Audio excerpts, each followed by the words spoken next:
Evet sevgili üreticiler, saygıdeğer protokol.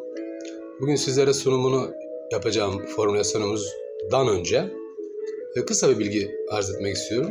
Malumunuz insanlarda, hayvanlarda ve bitkilerde yapı taşı olarak bildiğimiz amino asitler ve bunların içerisinde de en hızlı alınabilen amino asitler diye bitkiler için üretilmiş formülasyonlarımız piyasada vardır.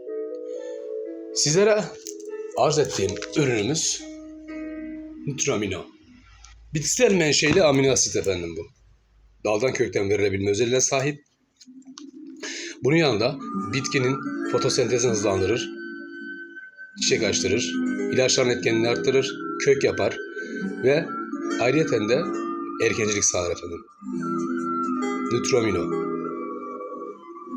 Hepinize sağlıklı günler diler.